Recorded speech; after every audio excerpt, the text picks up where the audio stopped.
Well, good morning. At least good morning for me. This is Professor Needing, and I'm coming back to you at Math 168. On the last section, we covered descriptive statistics, but we did it only in one categorical and two categorical. In 2.2, we're going to come at you with one quantitative variables. You will want to have your graphing calculator available.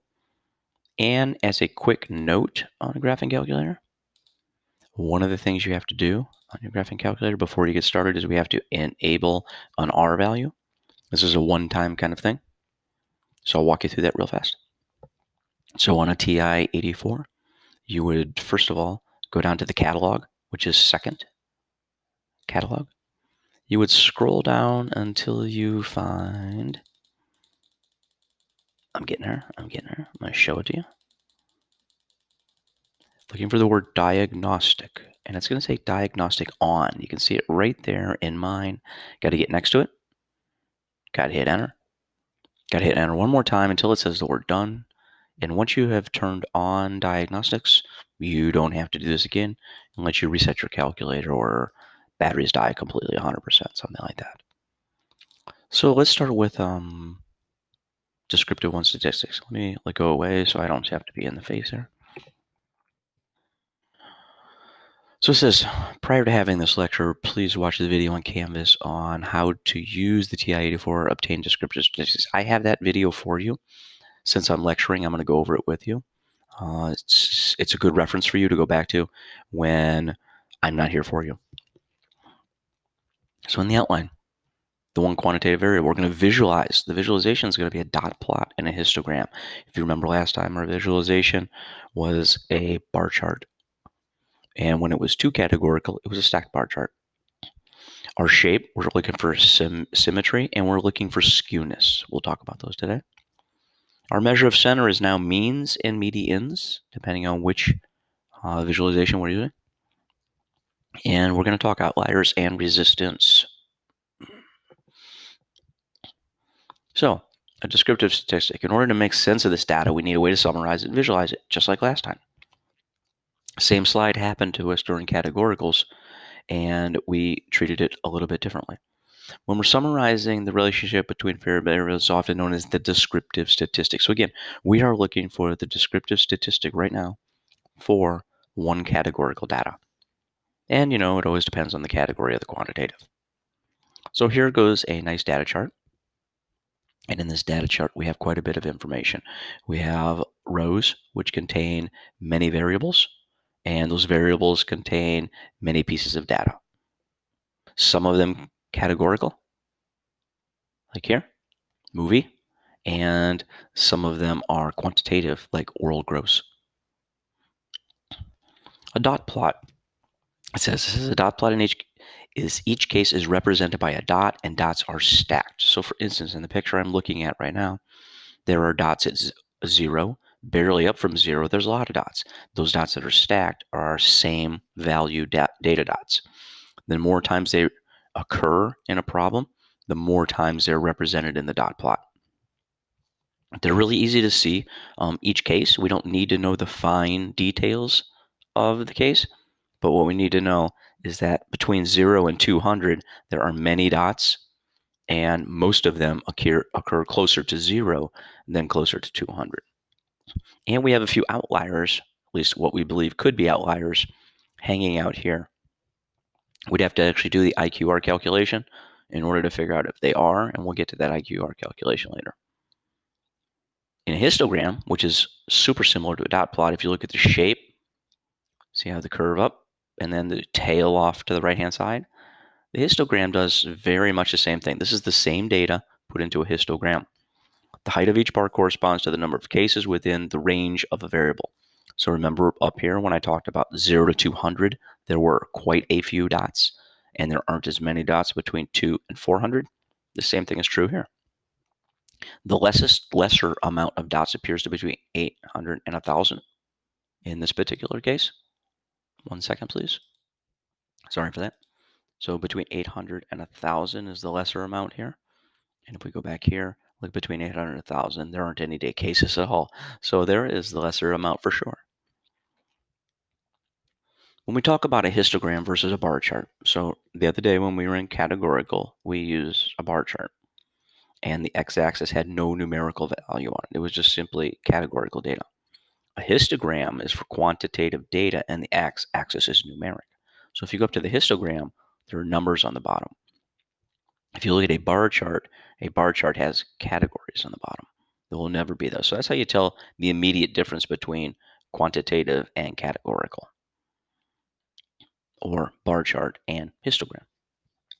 It says for categorical and variable, the number of bars equals the number of categories, and the number in each category is fixed. For quantitative variable, the number of bars in the histogram is up to you. You will be choosing the number of histogram bars within inside of any one of your data plots.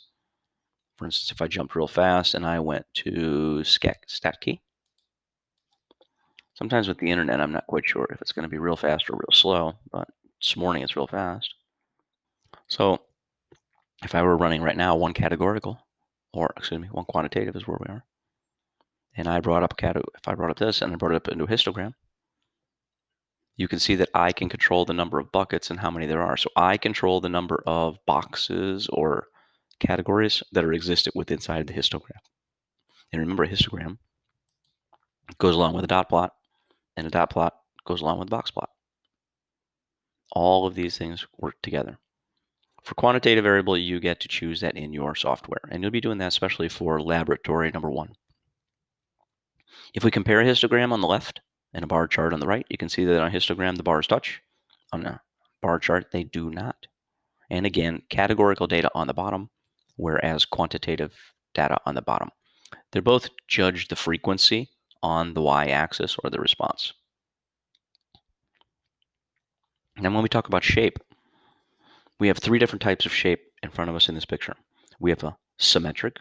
Remember, nothing's going to be perfect, but it is fairly symmetric. If I were to draw a shape over top of it, it would look like a nice looking bell. I'll do my best. And with a computer, it's not always so easy, but if I were to draw up, bend over, I would get a fairly decent looking bubble. Over here, that bubble would look kind of like this, and it would have a super long tail to the right. Just the opposite would happen here. It wouldn't be super long, but I would have a tail going to the left. When you have a tailing of data, when it keeps going and going and going, or it continually drags itself out somewhere, that is the direction of the skewness. You can see that this one is a skew right, and this one is a skew left. Don't base the skewness on where all the data is. Base the skewness on where it's trailing itself off to. So when we speak about a skew, what we're actually looking for is outlier data, or data which is far removed from the center. This has a nice center down through it, somewhere in here, that we could judge everything on. That's a terrible straight line. Bell-shaped and symmetric. Both of these pieces of data at the top are bell-shaped and they are symmetric. One is much further spread out than the other. You can see that if we look at the majority of data for this one, the majority of data is somewhere probably between -3 and +3, whereas the majority of data is probably somewhere between -10 and +10 on this one. They are both bell-shaped because they look like a bell, and they're symmetric. This is not bell-shaped. It is symmetric, but it's not bell. We might refer to this as inverted bell, but this is not bell shape. Not bell shape. You know, I can actually type that a little bit better, but I'm going to finish writing it. Don't know why I decided not to type this morning. Anti-typing. When we talk about the sample size is always denoted as N, or big N.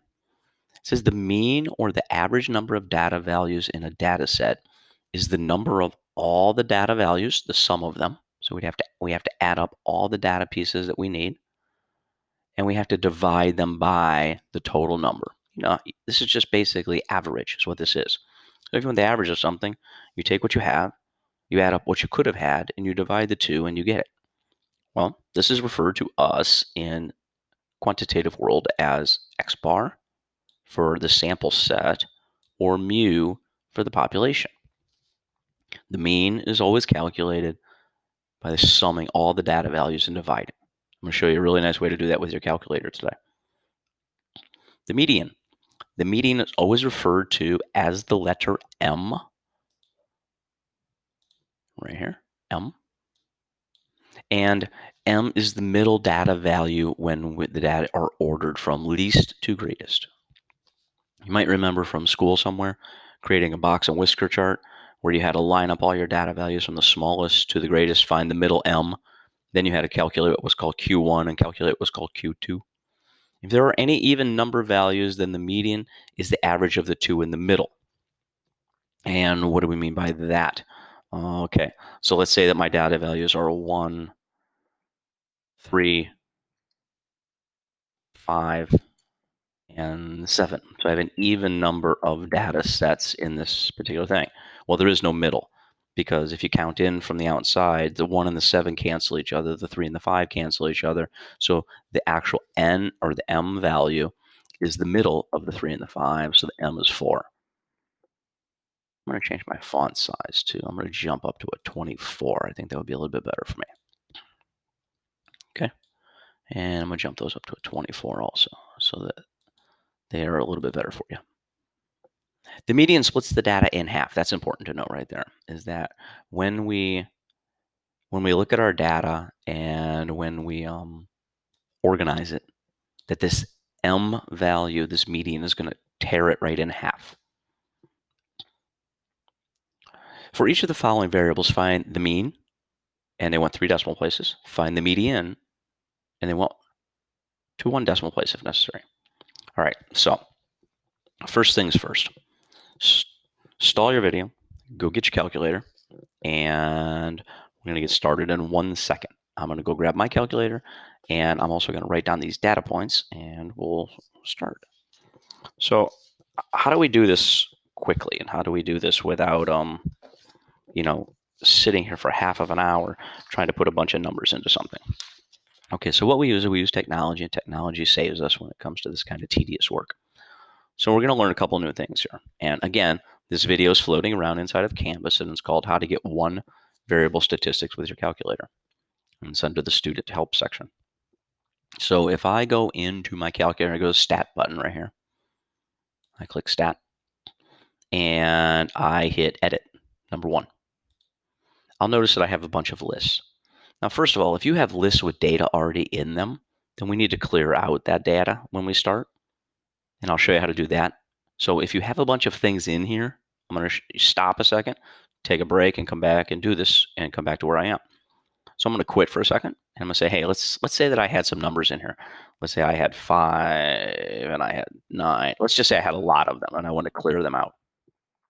Well, there's a couple of ways to clear them out. The one way to clear everything at one time is to go to Second, Memory, and you can see number 4 says Clear All Lists. So if I go to number 4, Clear All Lists, and I hit Enter, done.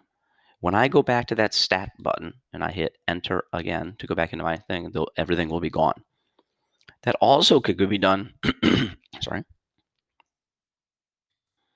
Say that I'm here and I have this data and it's just a couple pieces. If I go up, up, up, up to where it's black and I hit the Clear button and I hit Enter, it all goes away.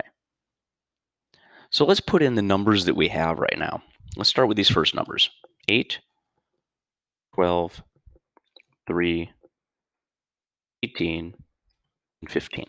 Those are the numbers that are in that first data set that we're looking at right there. Now we're supposed to find the mean to 3 and the median to 1. Okay, back to calc. Okay, now we have the data in. We go back to the Stat button one more time, but this time we scoot over to calculate. The number 1 option, number 1 variable statistic is the option that you want. Now it's important that you're pointed to the list that I just put the data in, because you'll notice that in the list, if I go back to my list real fast, you'll notice there's L1, L2, L3, L4, L5. So if my list was in L3, I have to make a change here. But my data right now is in L1. If that was in a different area, then I would change the list by changing here. 1, 2, 3, 4, 5, 6. Second, and one of these 1 through 6 numbers will change my L value. I'm okay though. I'm in list number 1.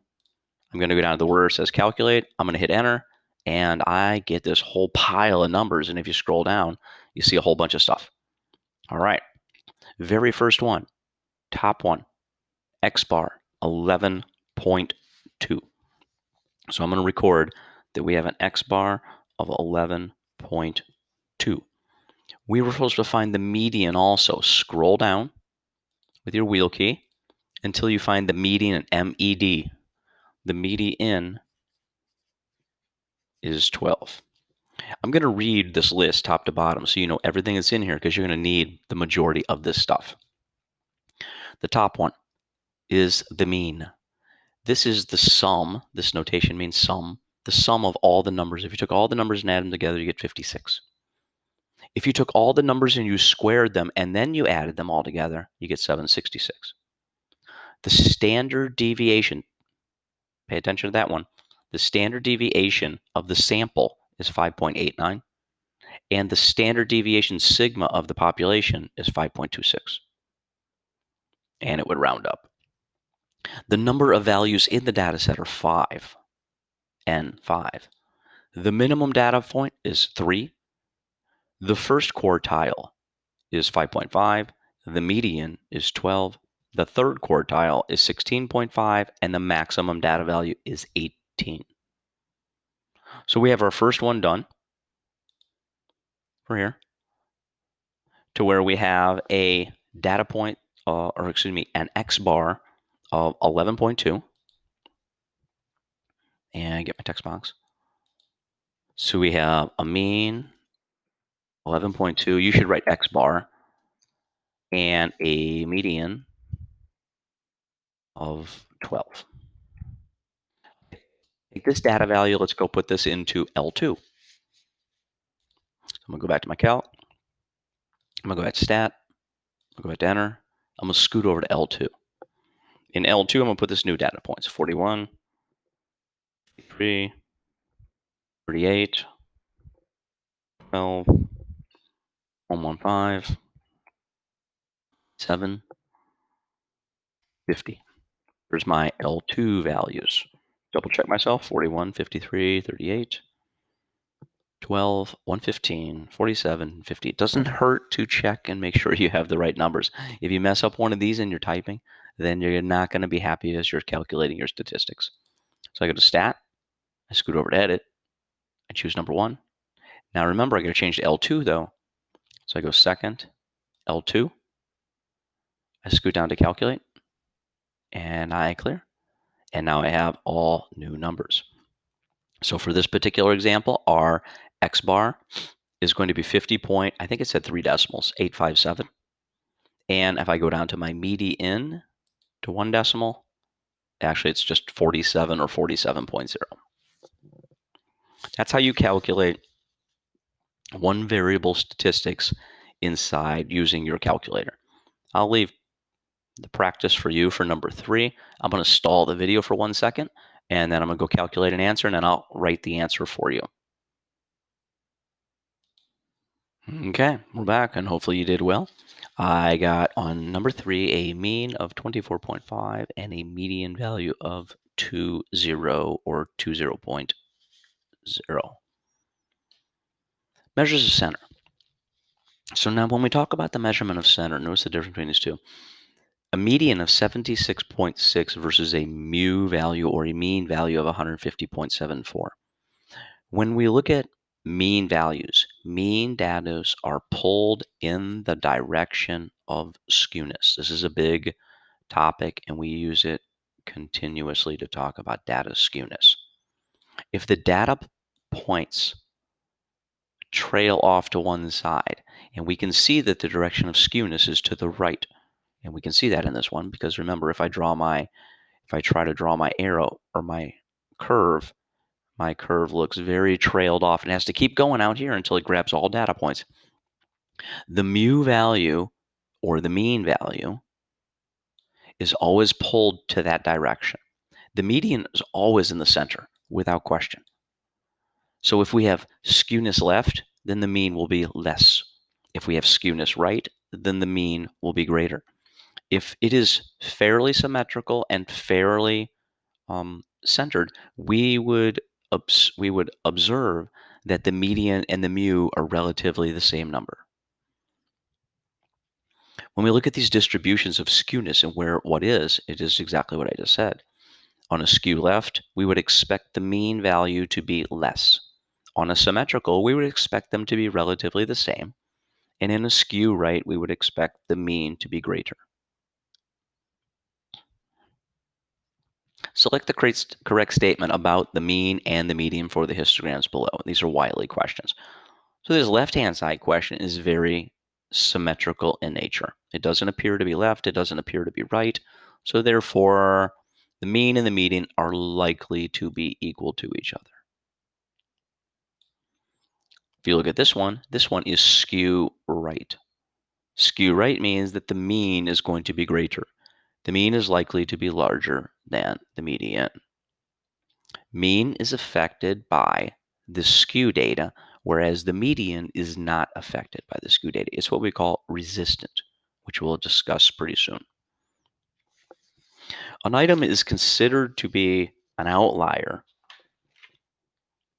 if that observed value is notably distinct from other values. These that are circled, remember I talked early on, appear to be outliers. They are noticeably different from the main, especially since most of the data is lumped up between 0 and 200, even we saw that in our histogram. And these are sitting out there by themselves, sort of. These are the data values that affect the rest of the data values when we talk about the mean. It says when using statistics that are not resistant to outliers, that would be a mean to start with, stop and think about whether the outlier is a mistake. If not, you have to decide whether the outlier is part of your population of interest or not. Usually for outliers that are not a mistake, it's best to run the analysis twice, once with the outliers and once without, to see how much the difference actually is. So we would run our one data statistics in list number 1 with the outliers. We would run our statistics without the data in list number 2, and then we can compare the difference in the two means. And we just did that the other day when we sorted out the statistic, and the statistic for us could be the difference in means. A statistic is resistant if it is relatively unaffected by extreme values. It doesn't say it's not affected, it says relatively unaffected. For instance, if we were to run the data with Harry Potter, which is the highest grossing movie on this chart, if we ran the data, look at the mean value with Harry Potter and look at the mean value without Harry Potter, it changes by $9 million. However, though, if we run the medians with Harry Potter and we run the medians without Harry Potter, it's relatively unaffected in that it barely moved as when we come to this value. Medians are very slightly affected by a heavy outlier, whereas means are affected quite dramatically. Here's a question about donating blood, and this is a question number 13 in Wiley. It says, can young blood help old blood? Several studies of mice indicate it might. It says, in the studies, old mice about 70 years old were randomly assigned to receive blood plasma either from young mice about 25 years old or other old mouse.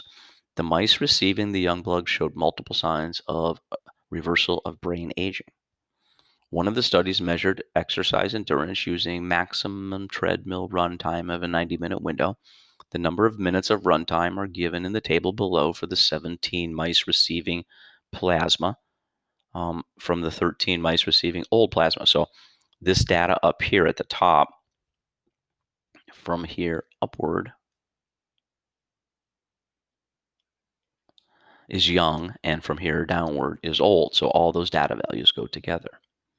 The question, calculate the x of the y, young, the mean number of minutes on the treadmill for those receiving. Calculate x of O for old. Okay, so I'm going to stop the video. I'm going to have you go do that. Put this into, let's say, list number 1, and put this here into, let's say, list number 2. Take a moment and go do that. Okay, back at it. I have my data. I hope you have your data. So what I first did was I went to list number 1 and I went to list number 2 and I entered all of that data. Make sure that you have all of the data and you double check it. For instance, I want to show you something. If you scroll down to this last data item in L2, you can see that if I were in the last item here, number 68 says L2 is 13. There are 13 data points. If you count those points, you'll have 13. Likewise on L1, you could count those data values and see how many are there. I then ran my statistics and I have my data values. So let's go back to the chart and here. And let me get a text box. So when I calculated my mean, I got 56.76 for my mean value, X bar of young. When I went to X bar of old, 34.69. Remember, you have to run this 2 separate times. You have to run once for L1 and then you have once for L2. When I took the difference of these, and you have to be in order, 56.76 minus, oops, don't know why I'm adding zeros, minus 34.69, that was equal to 22.07. Does this data come from an experiment or does it come from an observation? Well, it's pretty easy to see that it's an experiment because it tells us about putting the mice on a wheel of certain nature and things like that. So we definitely have a experimental kind of study. If the difference is found to be significant, we're not sure about that yet, can we conclude that young blood increases exercise endurance in old mice? The answer to that would be yes. It's an experiment, and if it was, it has to be several things. It has to be an experiment. It can't be an observation. We have to have non-bias, which it appears we do, and we have to have significant results. Once we have those pieces of our criteria, then we can do it. And it gave us all the things that we needed to have in the reading up here that told us it was equivalent of one of those kinds of things. And don't forget the word randomly assigned. All the things we've talked about previous in the course. Summarize. Visualizing a one quantitative variable is a dot plot or a histogram. The shape is symmetric or skew. Remember that skew comes from trailing data heading towards outlier material. The measure of center is a mean. Word is a median. When we come back, we will, of course, be moving into one quantitative variable and actually calculating the measure of spread. See you then.